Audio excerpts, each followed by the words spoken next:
For some, their hauntings from the past still haunt them today.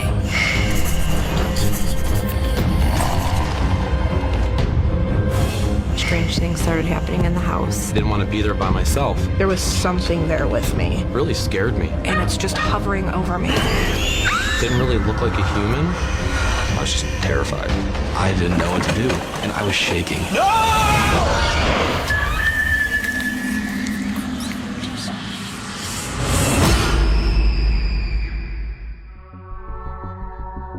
My name is Daniel, and this is my story.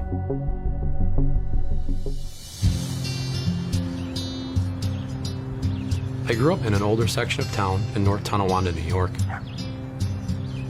I was the oldest of 4 kids. It was me, my 3 sisters, all younger, my mother and my father. We're a very close-knit family. We did a lot of things together, traveled together, went camping together, went to church every Sunday. Daniel is especially close with his younger sister, Laura. Bring around the rosy, a pocketful. Mine and Laura's relationship was typical. Bring around the rosy. Older brother, younger sister, you know, I always teased her a lot. Bring around the rosy. We considered Danny more of a teaser. He always kind of picked on us growing up, but he was a good brother. He was always looking out for us. Hey kids, it's time for dinner. Come on. She was a good sister. She cared, and if something happened, like if I hurt myself, she would always be there for me.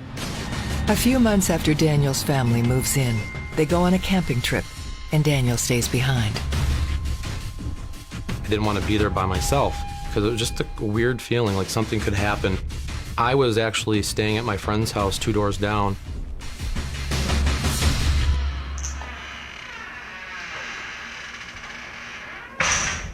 I had gone to retrieve some of my toys.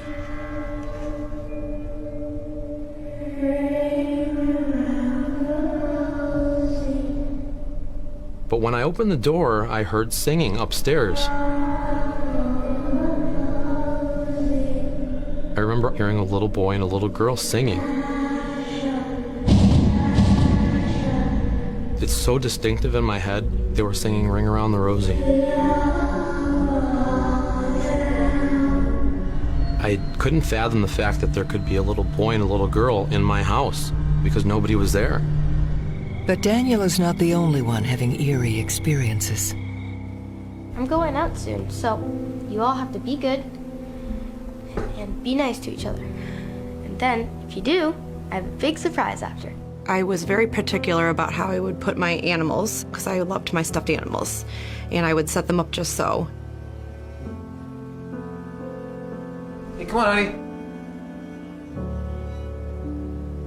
There you are.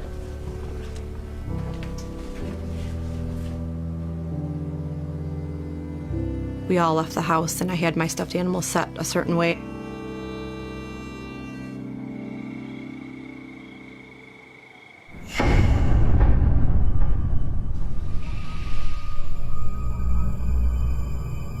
When they return home a few hours later, something is different. They were set up before I left, and when I came home, they were all on the floor. To think that something was moving all my things, it was unexplainable. Danny!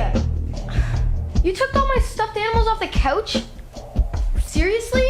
I swear, I didn't do it. Laura is puzzled. I'll help you clean it up. Daniel decides to tell her about his own experiences.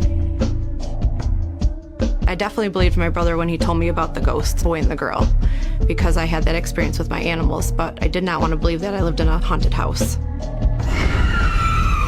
Jason, I'm gonna get you. Let's play with the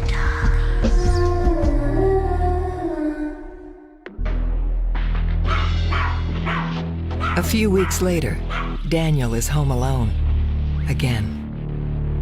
It was a sunny summer afternoon, and I was sitting on the couch watching our Saturday cartoons. The dog, just got up and started barking all of a sudden like somebody was in the house.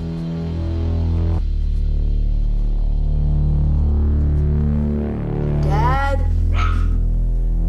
Hello? really scared me. She had run down towards the basement and started barking at the basement. Dad? Hello? I felt like there was definitely a different energy in the basement. That was a place I didn't generally go if I didn't have to. Pilot, what's wrong? What's going on?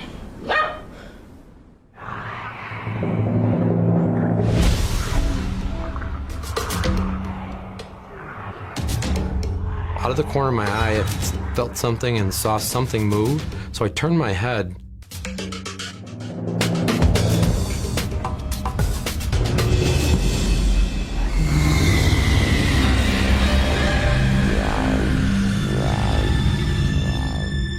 And there was this shadow.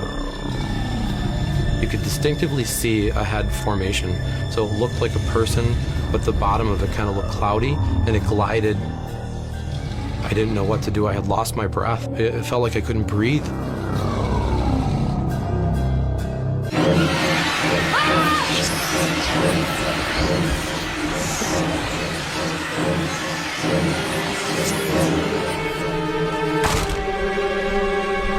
I ran up the stairs and to the outside of the house and had to kind of collect myself as to what I just saw and what just happened. It didn't really look like a human, but you couldn't really make out what it was. It definitely was aware that I was there and knew I was there.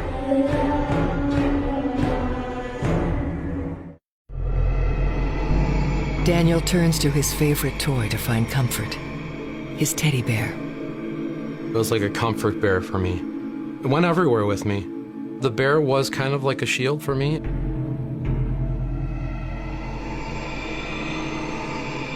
A paranormal experience can be very terrifying for a child just because they don't understand what it is that they're looking at. A shadow figure is an energy that is on another plane of existence, and it actually merges into our existence, and then we're seeing the shadow of somebody who is in another plane. It's not long before the dark energy of the house confronts Laura as well. With 4 kids, our rooms were always being shuffled around. And one day I came home and my room had been completely moved into the basement room. I was really scared to have to go down there. Everybody was asleep and I was trying to be quiet. I felt like something was in the room.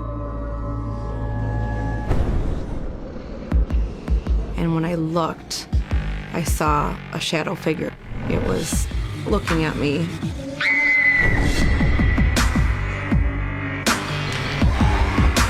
So I ran as fast as I could up the stairs and away from that feeling and that shadow figure. I told my parents and they told me that it was probably just me being overtired and not to worry about it. It was probably nothing.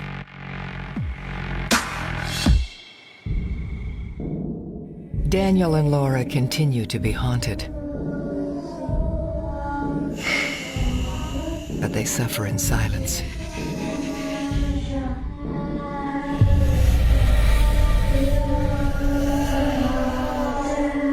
Parents will quite often dismiss it as imaginary, or it's just they have a vivid imagination. It is very important to listen to children who are having experiences. Allow the child to be fully self-expressed in what it is that they are feeling and seeing. It's all right. I think it's all right. Come on, let's go to bed.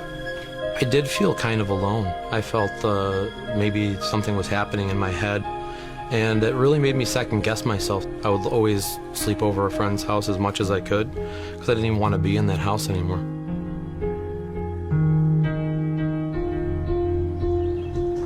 Daniel and Laura's nightmare comes to an end only when the family moves out of the house. There's something going on in this house that is beyond what my parents' beliefs are. I wanted to have answers, and there was no explanation as to why that happened. Years pass, but Daniel is not able to find any comfort. It wasn't until years later that I found the key to what was happening in my childhood home. Daniel starts to get the answers he craves when he buys the old family house. I looked at this as an opportunity to actually learn more and be able to understand more of what had happened to me when I was a child. I had decided to go see a psychic. And before I even told her anything about me, where I lived, she told me that I had a little boy and a little girl staying at the house with me that were in spirit form. The psychic had told me that they were attached to something in the house that was original to when they lived there. But we had no idea what it was.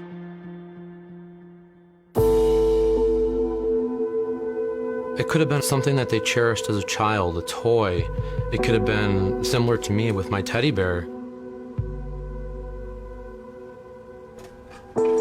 With the knowledge of knowing that it is a little boy and a little girl, I had an objective. Determined to find the object attracting the spirits, Daniel searches the entire house. I was looking around in the attic of the house, and I saw these boards over in the back corner.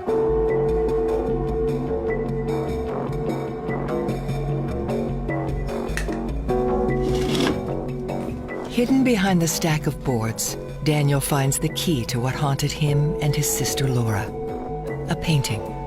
The painting is of a little boy and a little girl playing with their dog outside, just like frolicking around, toddlers. You know, it's just what I had pictured them to be. Spirits can quite often be stuck to an object. Whether it be a painting or a toy, whatever it is that was special to them in life, and they will claim it as their own and they will stand by it. So that's what will actually induce the haunting in the house. I felt chills down my spine. Everything that's happened has come to this, and I've actually found what this little boy and little girl were attached to. I had gone to the library and found on microfiche the death listing for a little boy and a little girl that had actually passed away in the house of cystic fibrosis. I had heard creaking on the floor, and I knew that the children were there.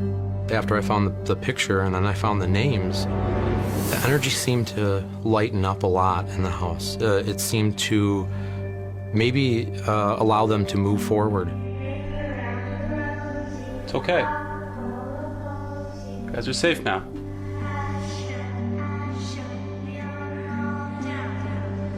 After finding the painting, the spirit children appear to be moving towards the light. I believe that the children spirits that were in our house definitely were aware of us. And I believe that's why they did what they did, to allow us to know that they were there. I feel like it does make sense that they would gravitate more towards us, since they probably did want to be seen and heard as children in a playful way. Everything was coming together. The shadow figure that was in the basement, I felt like it could have just been an energy of maybe one of the children at that time. I keep the picture with me. I feel like they're part of the family.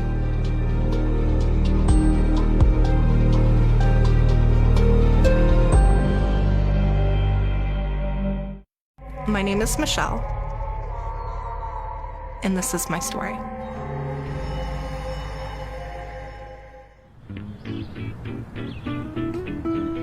Our family home was in a working class neighborhood. It was the original house built on the block back in the 1920s. I'm the oldest of 2 kids. What you looking at? It's pretty cool. Wanna see? No. Come on. It's a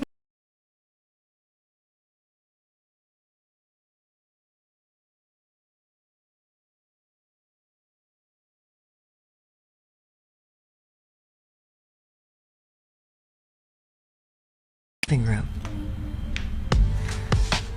Now, this is only temporary until we figure out rooms, okay? Good night. Good night, Mom.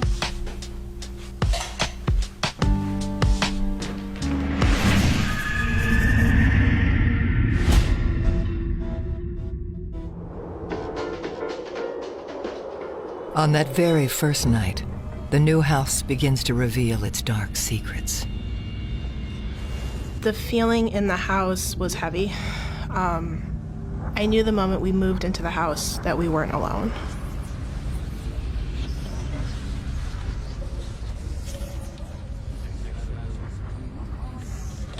It starts with whispers. When we first moved into the house, from the very first night, the spirits were not afraid to make themselves known. We were sleeping on the pull-out bed. I woke up and I remember kind of rubbing my eyes, and all of a sudden I hear, like, behind me, these voices.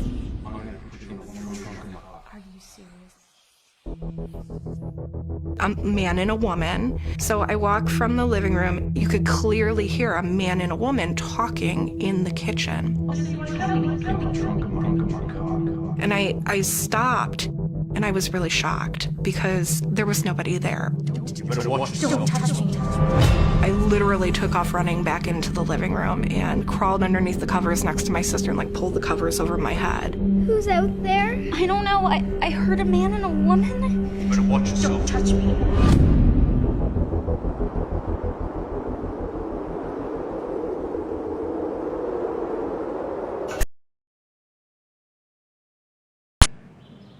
By the morning, the voices are gone.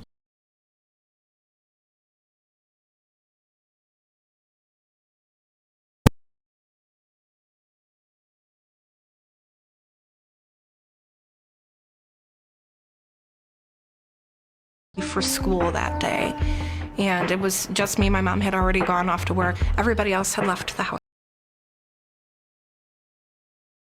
and I'm the only one in the house.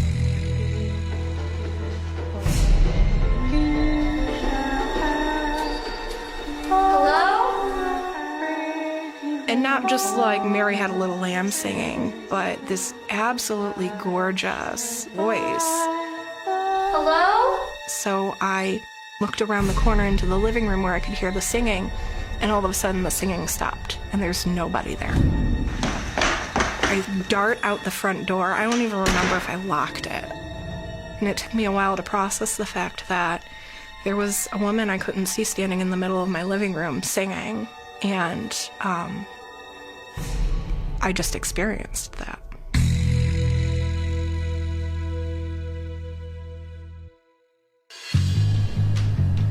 Soon after, the mournful serenades become more frequent.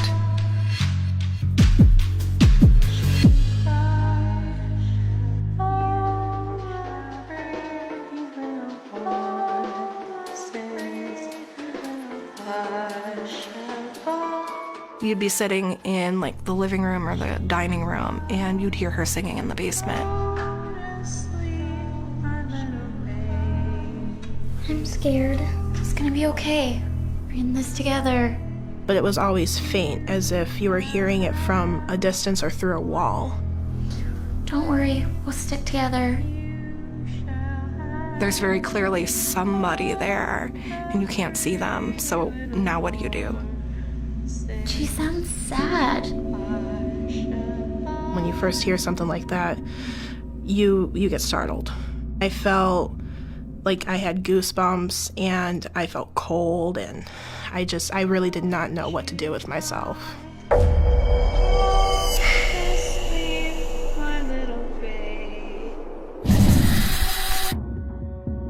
After a while, Michelle reluctantly learns to live with the ghostly singing.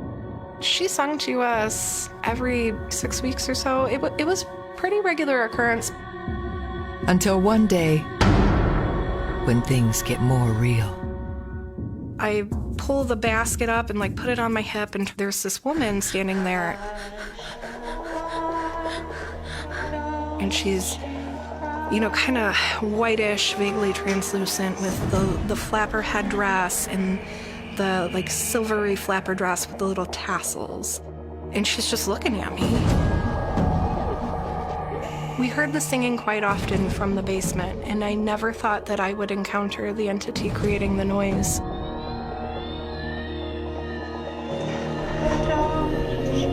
I'm trying not to drop my laundry basket because I literally jerked up. And then I blinked and I looked again and she's gone. And there's nobody there.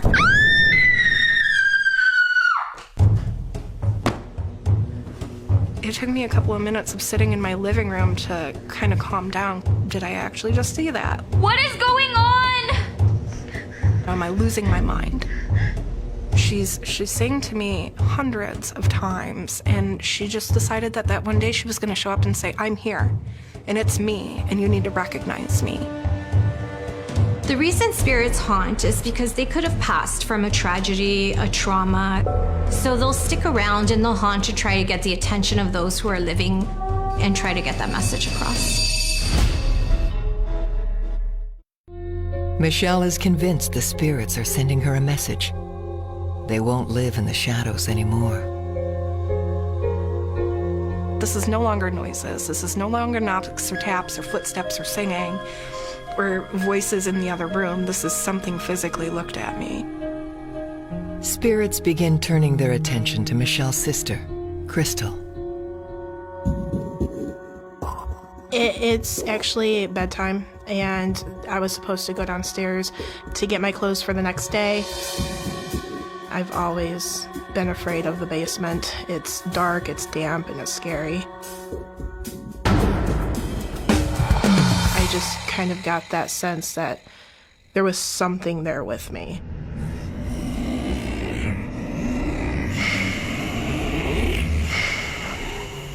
I see movement out of the corner of my eye, and this figure emerged from the back of the room, and I just froze. He was dressed in this fine suit, kind of like he was dressed to go to like some banquet or something, and I didn't really focus too much on the facial features because I was just so shocked. And then we stared each other down.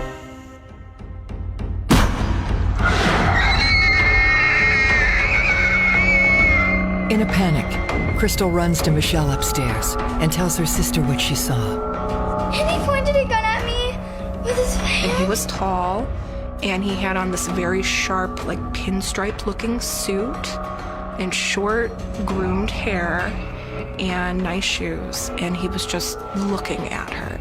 I've been through what you've been through. I've seen things too. She told me she experienced the exact same thing, and I know what I saw. I know what I heard. I know it was real. I was actually relieved when my sister finally said, I believe you. Well, any big sister, I would like to think, protects their little sister, or any older sibling, looks out for the younger. After that, I couldn't go down to the basement by myself for years. It was terrifying. We're gonna be okay. The spirits aren't finished with Michelle and Crystal. One night, when the girls are fast asleep, I was laying in bed, just a normal night, and I wake up in the middle of the night, and I'm not sure why.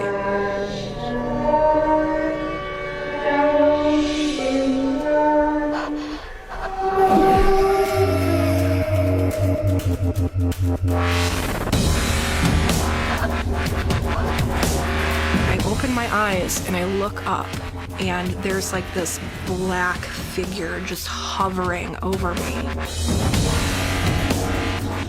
I was so terrified that I couldn't even scream or squeak.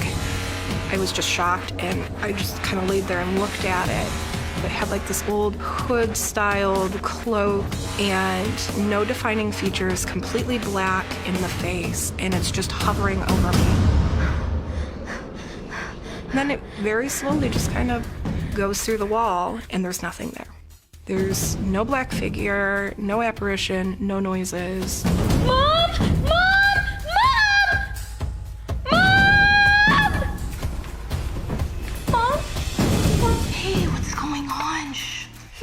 Mom, Dad was here. Dad came through the ceiling. And I'm like, no, I just saw something hovering over me, and I don't know what it was. It was all in your imagination. Whenever I would tell my mom that I had an experience, she would come back and she would tell me, it's just in your head. All right, I know things are scary, but And I think that in this instance, something came in, something new and something nasty. It was almost Grim Reaper-ish. All right, just hold on to this guy. All right, we'll tuck you in nice and secure. When Michelle told me about the apparition that looked like the Grim Reaper and that she saw it in our room, I lost all sense of safety in that room. I thought, I'm not going to be able to sleep again. That's probably the single most terrifying moment that I've had in that house, is waking up to something literally staring me in the face. Michelle and Crystal remain frightened and confused about the source of the apparition and why it seems to be targeting them. Children are often targeted by the paranormal because these entities know they can be seen by children. And then also we have a lot of times where the spirit knows that the child is a way into the home. From the period of me living there, I had never had that happen again. The whole family moves out when Michelle goes to college. I love you. I love you more. I miss you so much. We never removed the spirits, and there was activity in that house right up until the day that we all left. I believe the house is still very much haunted. They were there before we were there. We just happened to show up and we were the new shiny object, to be honest.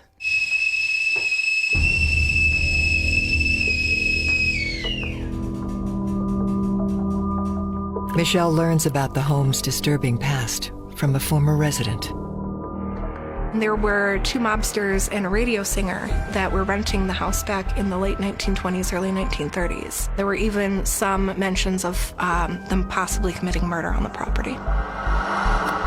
Time-specific spirits are very common. A lot of the tragedies that might have happened in the past, whether it's during the Victorian era or during like the gangster, where there was so much tragedy and so much murder and fighting amongst gangs, I would associate that more to residual energy. It's that constant scene that keeps playing over and over during that specific era. So it's always the same scene, it's always the same clothing, it's always the same vehicles, it's always the same house. It just repeats over and over again. I'm 100% certain that it's haunted by the spirits of a couple of mobsters and a radio singer. As far as I know, they're still there to this day.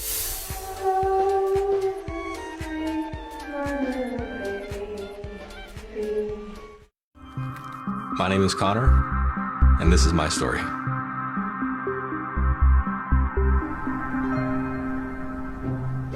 Our house was built for us. It was one of the only houses I remember being in the neighborhood. It was a very simple home. It was a very simple life, living out there kind of in the cornfields of Southern Ohio. It was as rural, as simplistic, kind of as peaceful as it could really get.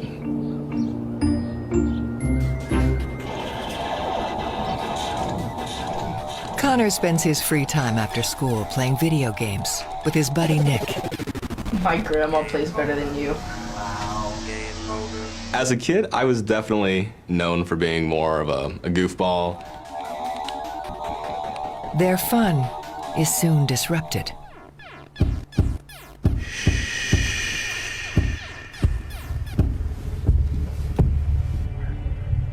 I thought I heard something. At first, I thought I heard footsteps come up the stairs and didn't hear anything.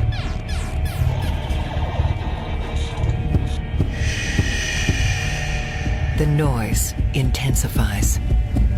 What was that? It sounds like someone's running up the stairs. The door starts like vibrating and it just takes off down the hallway. Dad sprinted down our hallway, just thump, thump, thump, thump, thump, goes right across my door and sounded like it ran into my parents' room.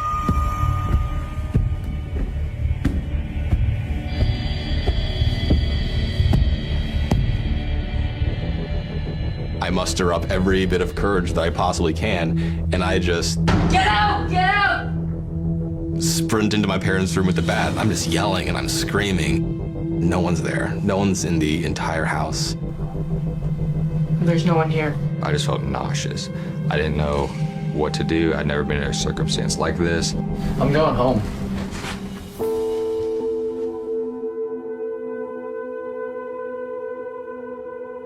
After that experience, I don't believe Nick stepped foot there again. After experiencing that, he was so shook up by it. When I went home, I felt relieved, but I just felt bad for Connor because he had to stay with whatever was in that house. Connor tries to forget the noises he hears earlier, but that night, it gets worse.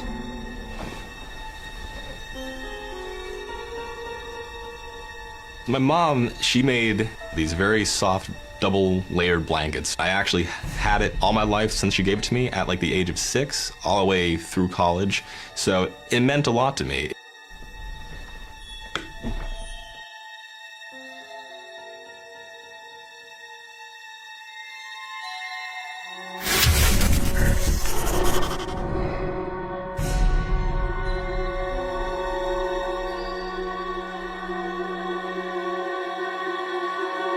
I'm lying in bed in my room, fast asleep.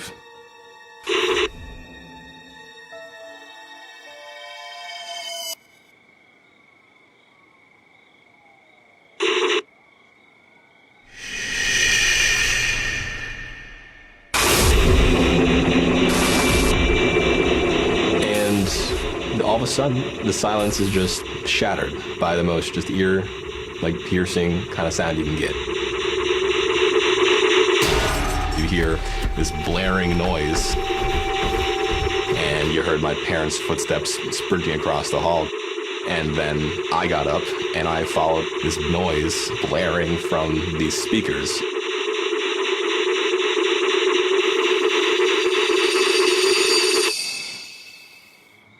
My parents unplugged it from the wall. Believing they fixed the problem, Connor and his parents go back to bed. I got back in bed, back underneath my mom's blanket that she had given me. But the night's strange events are far from over.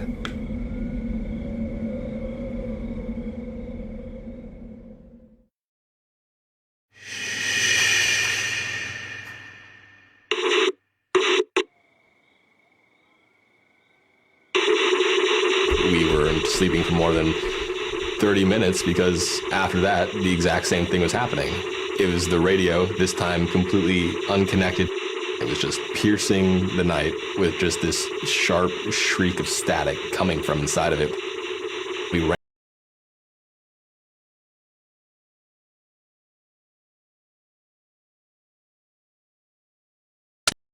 Inexplicably blaring. What's going on, Dad? Don't worry about it.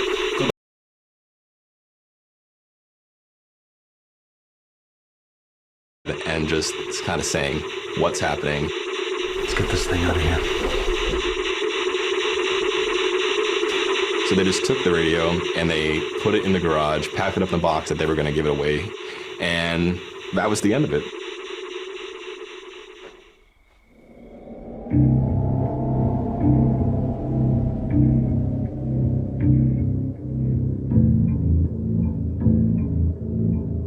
I couldn't sleep after that. I had to stay up and draw.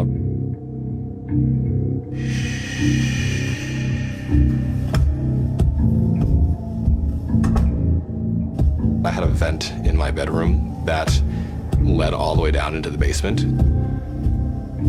Believing his father is making the noise, Connor goes down to the basement to join him. His office is in our basement. He always works down there late at night.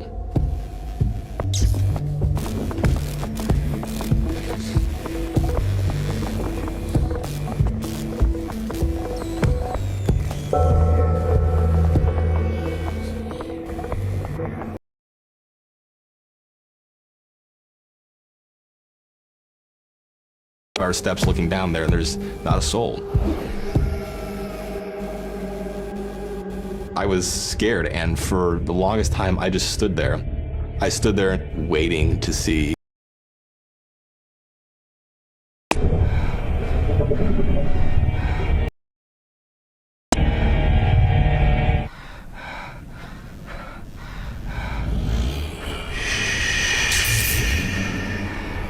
Connor senses a menacing presence in the basement.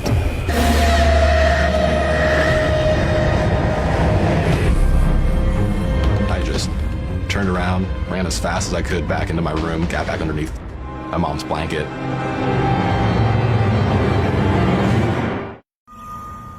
going on? How come you're still in bed? It's time to get up.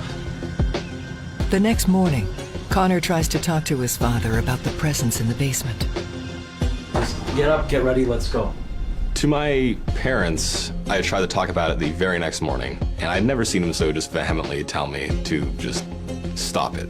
This house has nothing weird about it. I don't want to hear anything from you.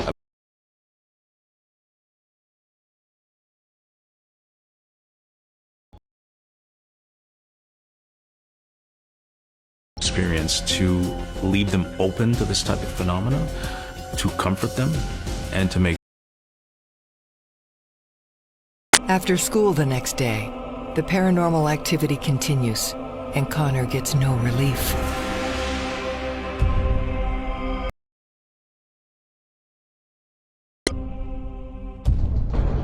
Hello? I was in my bedroom. I was doing homework up there. I started hearing these very heavy footsteps just start stomping. Hello? The heaviest, thickest sound, and it just echoed the house. It shook the walls, and it just reverberated.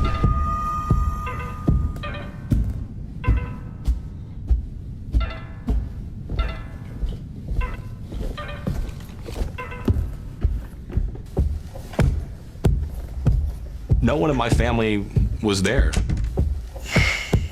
And it was whenever I would become content again and go back to what I was doing.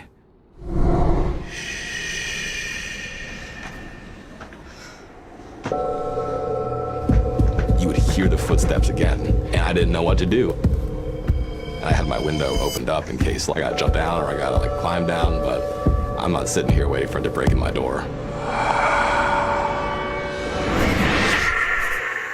Unable to talk to his parents, Connor keeps the paranormal experiences to himself. It always felt, as more activity happened, that whatever was in the house was aiming for me and was targeting me specifically.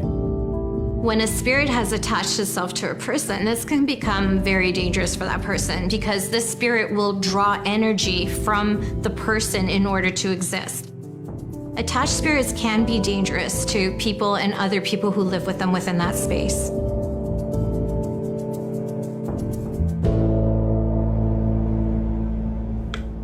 That night, things take a turn.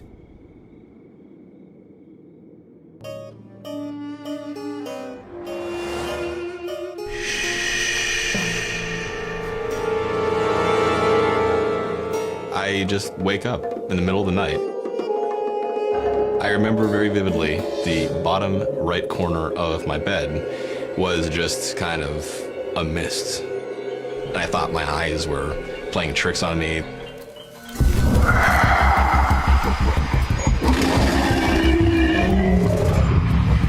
It started to take a very distinct form, what looked like a grown man.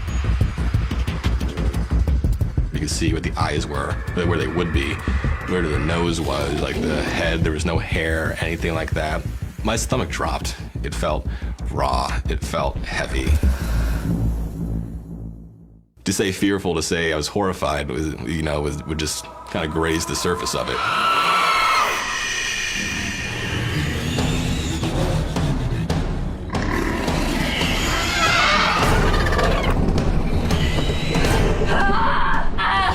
I just sprinted out of my room and I ran into my parents' bed. Because now it was more than footsteps, it was more than bumps in the night. Now it was something taking form, watching me while I slept. It took every sense of safety away from me.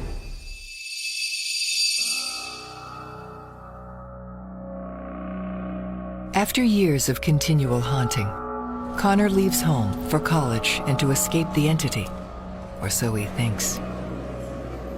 For the first time in my life, I was free of the fear and the experiences here.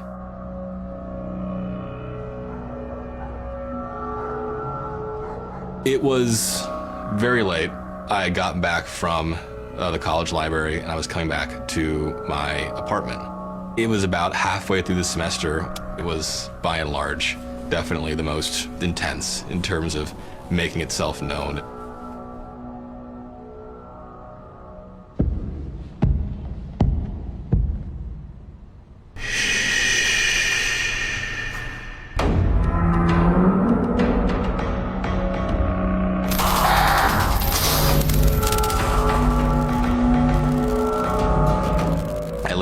about 5 minutes, and then the same things that used to happen just started to happen again, but this time in a lot closer quarters.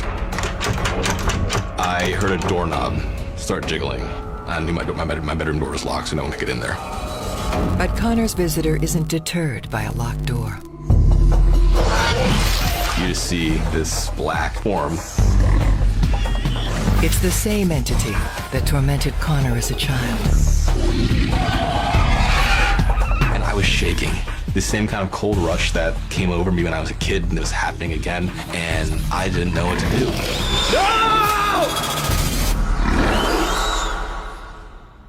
That night is the last time Connor faces the demon. The next day, he takes extra precautions.